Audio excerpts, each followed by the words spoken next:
My name is Dada Mamadou Ka, and I don't define myself as being black.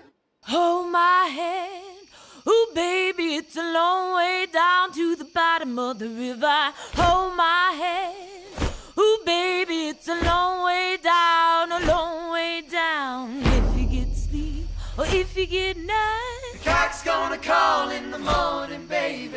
And check the cupboard for your daddy's guy. Red sun rises like an early warning. The Lord's gonna come for your firstborn son. His hair's on fire and his heart is burning. So go to the river where the water runs. Wash him deep where the tides are turning. And if you fall, and if you fall, hold my hand. Ooh, baby, it's a long way, a long, long, long way. And hold my hand. Ooh, baby, it's a long way down, a long way down.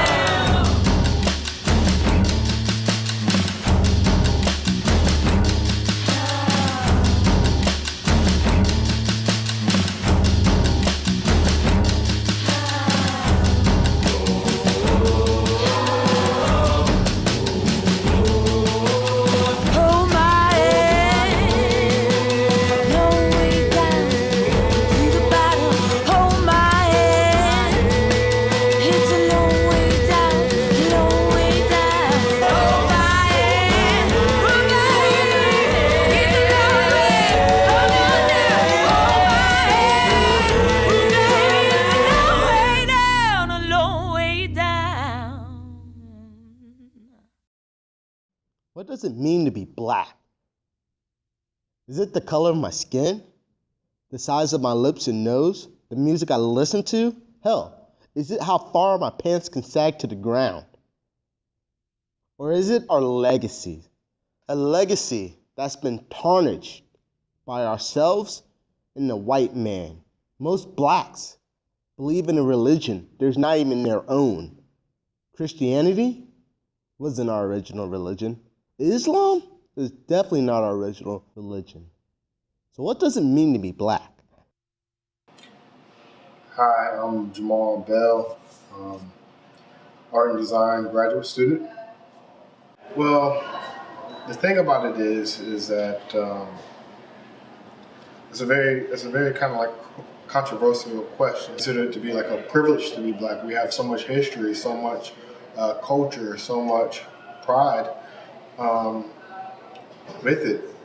A lot of positive things come along with being African American or black, as some people may call it. A lot of good things come with it. On the bad side about it, some people feel threatened at the fact that I'm black and African American, and they have these negative images or things that they've seen in media that depict African Americans in a negative light, and they tend to generalize them and think that all African Americans are like that. My mother didn't raise me that way. My name is Odessa Gamaka. It was hard back in those days because my parents and my grandparents wanted me to say yes sir, no sir to children that were my age, and I didn't feel like I should have to respect them that way. When it came to elders, we had to say yes sir, no sir. We couldn't argue back with them. Whatever they say, they were always right and we were wrong. And I felt during that time that we were not equal at that time. When I had my two children, I felt like they didn't have to go through what I had to live through. So I taught them that everybody was equal. Whether you're white, black, Hispanic, or whatever, we all equal, in society. And I gave them a different look on life, in religion, culture, and whatever they wanted to be. And they grew up knowing that they can be what they wanted to be now, because things has changed. I feel black society has gone a little way, I don't want to say out of proportion, but I think they done went over the top on some things. Like with this thing with Black Lives Matter, all life matters. Whether you're black or whatever, life matters. And some of the ways they handle the situation with the shootings and the beatings and tearing up and destroying their own neighborhood, you're hurting yourself. Because guess what? You still have to live in their neighborhood. And you're writing all the businesses out of the way. And you don't think about the poor people who don't have cars. You don't think about people that have to walk to the stores that's not open no more. You don't think about the car fare, the bus fare. All you know, you ride and you tour up the city. What good is that doing you in the city? It makes a bad look on black people. I wanted people like me to see the world through my eyes. My name is Sean Guy. I was born in August 1992 in Newark, New Jersey.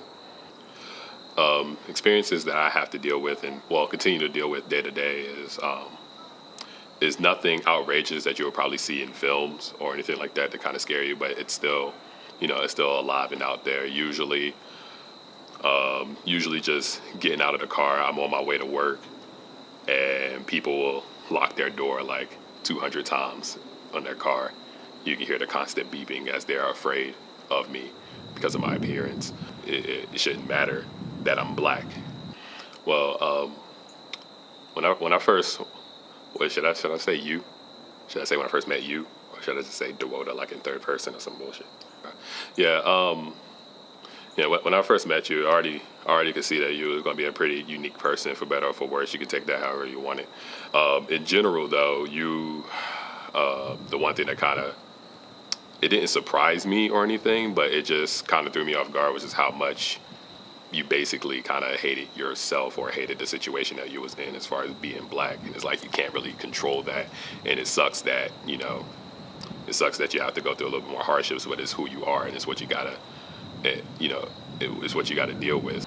Which I feel like as our friendship grew and everything, you've kind of had a better understanding of that and a better appreciation of some of the culture that we as Black Americans bring, which the history of it, but it's the difference between knowing something and actually loving that part of who you are.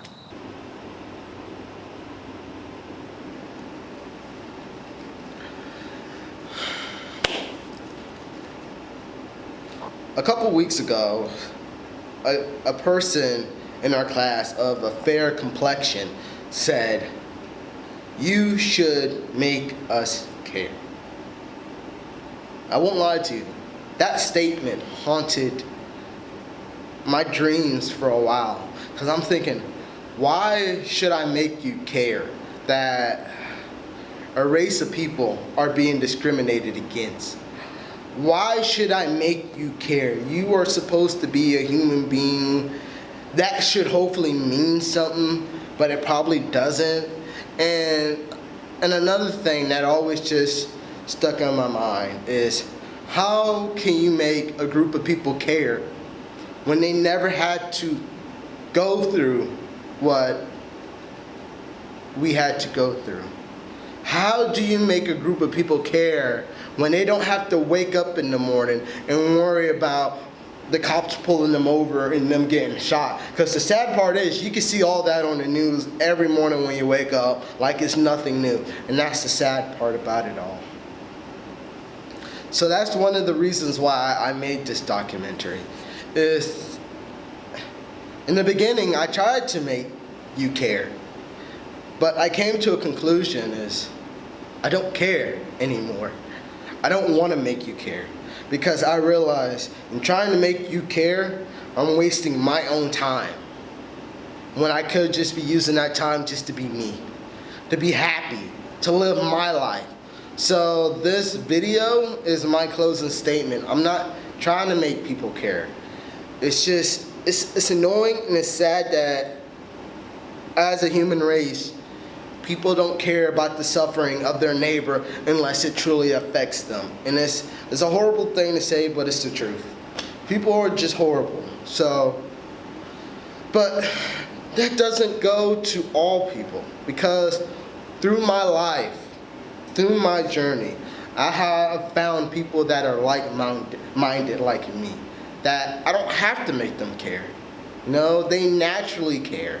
They'll stand behind me no matter what, no matter the complexion of my skin. And those are the people I'm talking to now.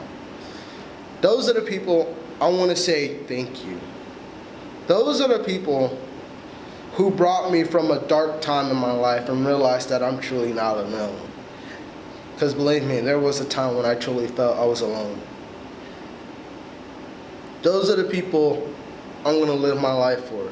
Those are the people I want to try and put smiles on their faces.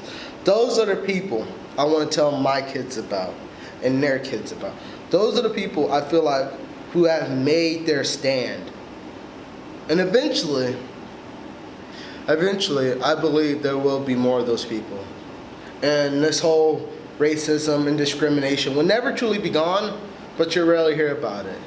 And the satisfaction I will receive from that one person that said I should make you care is watching your world crumble away when you realize there's more people out there who do care.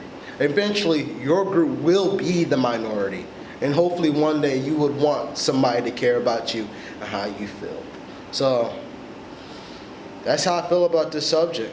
This is my goodbye from this. And thank you everybody for everything you have provided me, the courage, the hope, and everything. This is my thank you statement to all y'all. Thank you.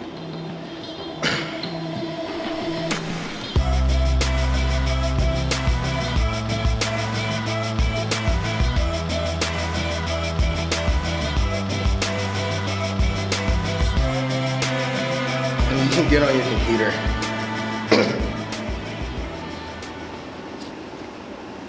Please don't make a sound though.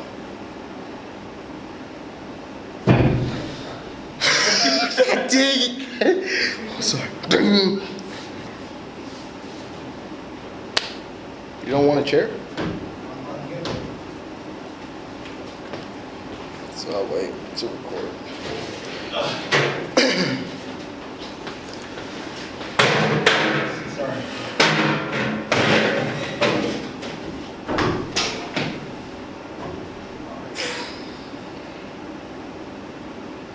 You done? You done? You sure you're still in the shop? Yeah, I am. I'm looking at it.